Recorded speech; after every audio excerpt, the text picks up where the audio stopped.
Assalomu alaykum barchaga, yaxshimisizlar? Kichkinamiz bilan kutubxonada o'tirdik. Hozir kutubxonaga kirishdan oldin Garvard universitetini bitiruv kechasini ko'rdim.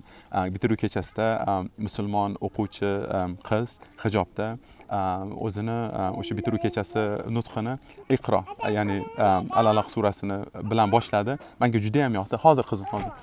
Menga juda ham yoqdi, juda ham ta'sirlandim.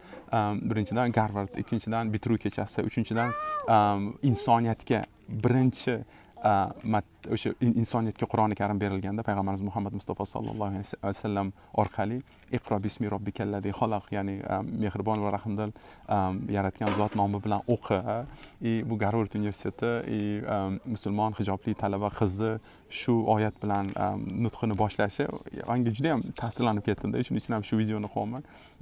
Tем более qizlari bor odamga, tем более qizlari hijob taqadigan odamga aniq boshqacha ta'sir qilsa kerak deb o'yladim-da. O'shanga ham boshqa tomondan kontrastda, chunki Amerika Qo'shma Shtatlari Isroilni iltimosi bilan musulmon mamlakatlarda, misol uchun Falastinda genotsid olib boryapti, Livanda genotsid olib boryapti.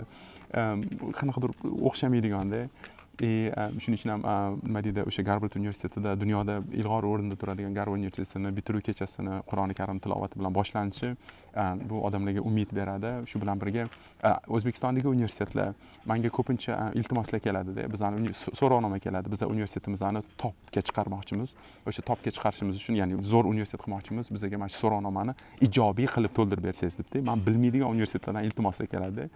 O'shanga ularni to'ldirmayman hech qachon. Nimaga? Chunki ijobiy nima deydi, ilg'or universitet bo'lish uchun mana shunaqa erkinlik berish kerak. Qizlar bemalol hijobda yurish kerak.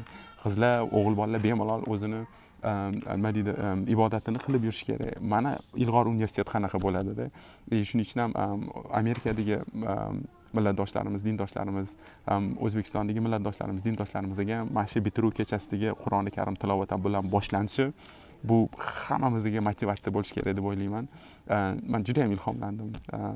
O'sha Garvard administratsiyasiga ham, o'sha Qur'oni Karim tilovati bilan boshlagan sinimizga ham kattakon rahmat.